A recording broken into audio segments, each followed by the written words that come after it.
For you again, a little less careful. Good,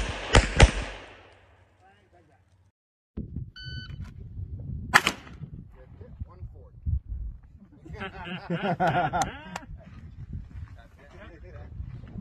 One more time. Stand high.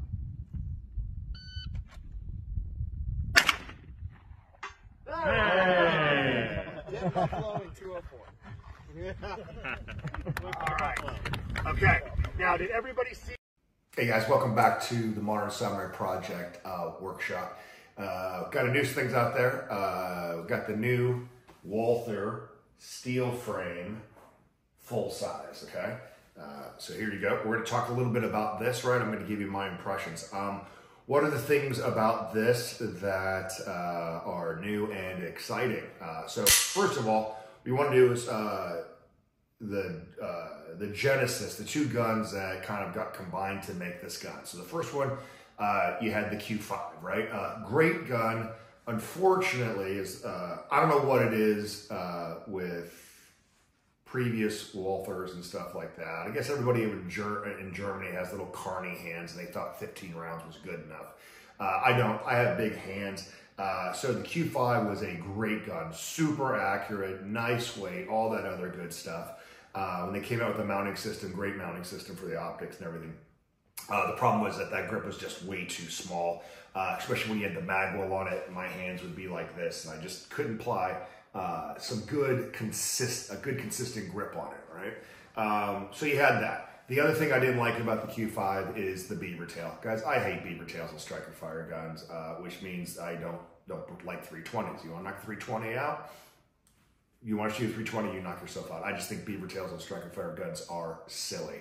If you think it helps you for recoil, you need to hold on to your support hand better, all right? Anyway, that's my opinion. You're an American, you do what you want.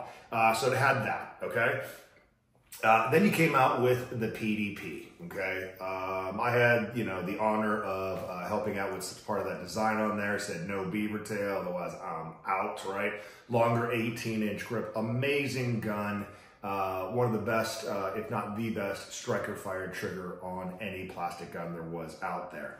But there's always something out there looming, something better, something heavier. Why can't we take the best of the Q5 and the best of the PDP and bring it together? Well, now you got it, everybody. This is the 5-inch steel frame PDP, right?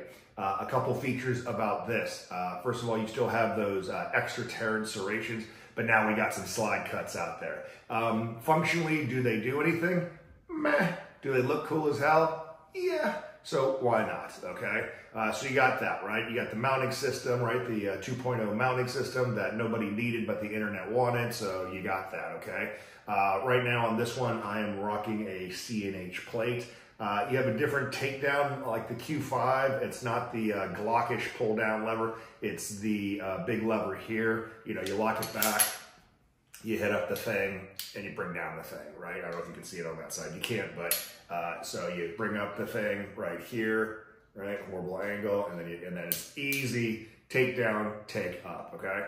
When you get this gun, though, it'll have the 19-pound recoil spring.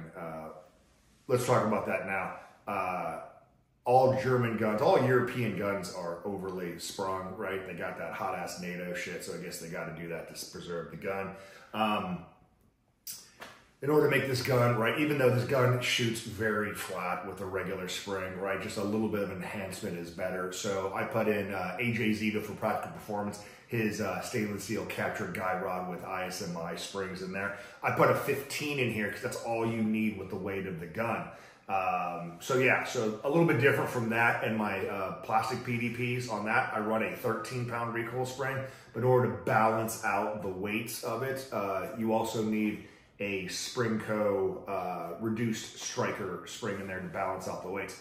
With this gun, you don't need to do that, right? So you've got the full weight of the stock striker, which if you're shooting some hard-ass European primers these days, it'll make all that stuff go bang, okay?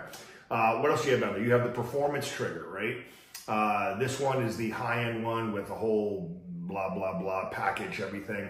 I put this with AJ Zito, we put it on the lineman, it came out to about 5 pounds, right? So very little take up, boom, it goes, right? Not that I care about reset that much, but there's your reset out right there. It's a 5 pound trigger, but because it's 75% pre-sprung, it feels like a 2.5 to 3 pound trigger. Again, probably the best stock striker fired triggers out there, right? You got the metal grips on there. Lock grips is coming out with a new one. I can't wait for that. I'm getting the one where I get rid of the hump. I like thinner grips. That's me. You do what you want to do. And then finally, you got the magwell, right? AJ helped me blend in the magwell just a little bit better. Not that the magwell fit isn't awesome straight from the factory, but when you're at a gunsmith's house, you do gunsmith shit. So he blended that in. Really like the magwell. On the old Q5 and Q4, the magwell seemed to have like this weird angle up, and I could just never get reloads correct on this one. With this magwell, it's nice and wide. You got the cutoff for your tacticalness, right? Yada, yada, and it is a great freaking magwell. The weight of the gun is fantastic. It's heavy as shit. If you want to see how much it weighs, just go look at that on the internet. Everyone's doing it, man. I haven't weighed it really yet, right? But I will tell you that it's heavier than any staccato that I own. If that resonates with you, that resonates with you. I personally think that it is super balanced when it shoots. So let me tell you the difference, well, what this gun feels like when you shoot it, right? So everybody knows that I shoot a 5-inch plastic PDP most of the time that is modified, has the Monsoon Tactical Pro Spec cuts on it and all that other stuff, and porting, right? So you got the Lucky 7 porting on there, 13-pound recoil spring, reduced striker spring. The way that gun feels and say Hop Ammo 147 is exactly the way this gun feels with a 15-pound recoil spring and no porting, okay? It is absolutely fantastic. Shooting this thing is like a Cadillac, right? Once you get used to the weight of drawing it and all that other stuff, right? Because you went out and said, man, this gun's heavy, let me go lift some weights, right? Once you get used to it, you're good to go. I appendix carry this thing. People say you can't EDC it. I get it. Maybe not in the job that you do. I'm a firearms instructor. I do what I want. I'm big. I could hide an MP5 if I wanted to. This, along with my Pro Model holster and this Surefire, it's absolutely money. You got to tighten up your belt to make sure it doesn't sag down, but you know you should do that anyway. So what are some other things that I did? So we got the 15-pound recoil spring. We got the Surefire turbo on here. We blended in the magwell just a little bit, not necessary, but again, when you're with a gunsmith, do gunsmith things. Now, in the back of the gun, you guys may be noticing this, right? Number one, I don't have a rear sight on here. That's a temporary thing. What I have found with the, now, whether the slide sits higher than the regular PDP, I don't know. But what I found was when I put the rear sight on there, by the way, I use the C&H low vis suppressor height sights. When I had it on there, my thumb couldn't quite get on top, you know, when I do my claw grip, right? When I'm coming out of AIWB concealment. Before I put it on there, I was doing a couple draws and it was muddy. It was popping out. Then when I put the rear sight on there, I couldn't quite get on top of it, right? So I'm doing a little experimentation. Called my buddy Jared over Parker Mountain Machine. He's got the independent rear drop-in sight that goes into the channel of the SRO. I'm going to use that as a backup iron and leave this. And the interesting thing is, with that rear sight channel out there, I actually get more of a tactile grip when I do my claw grip, right?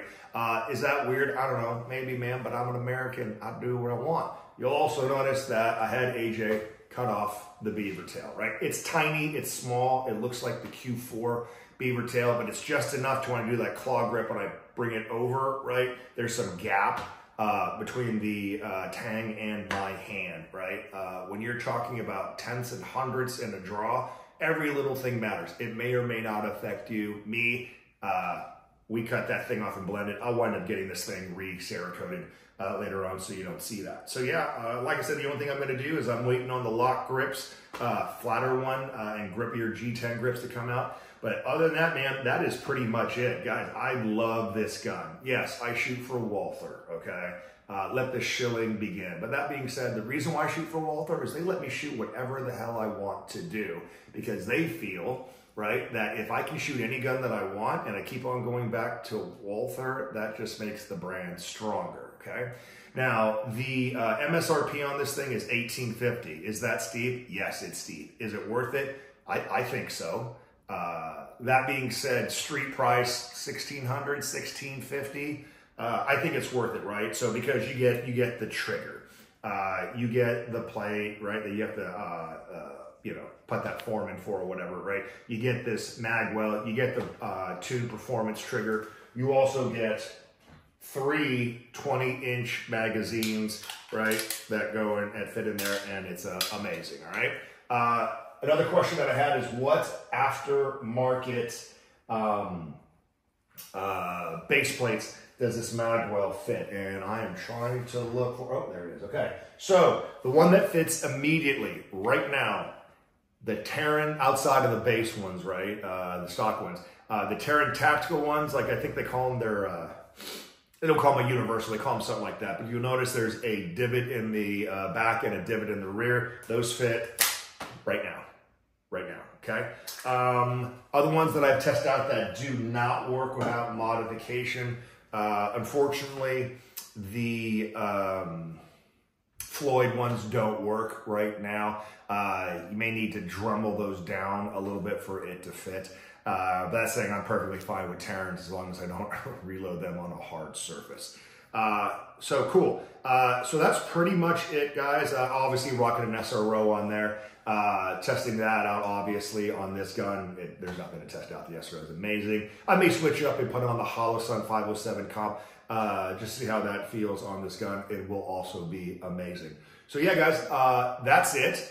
If you're looking for a heavy gun, you like the ergos and the accuracy and everything of a Walther, you just need a bigger grip because you don't have small German carny hands. Man, this is the gun, all right?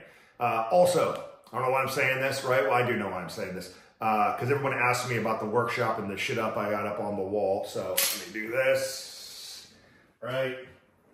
My rifles, just in case people ask me, right?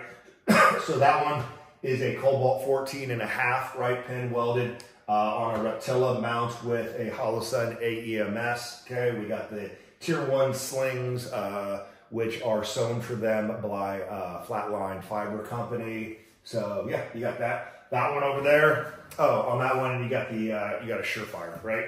On that one there, we got a Hodge, right? Another Tier 1 / Flatline Fiber Company. Badger mount, Trigicon Credo, 1 to 10. You got the Surefire light and a ball on there, right? People go, do you shoot carbines? Of course I shoot carbines. I'm an American.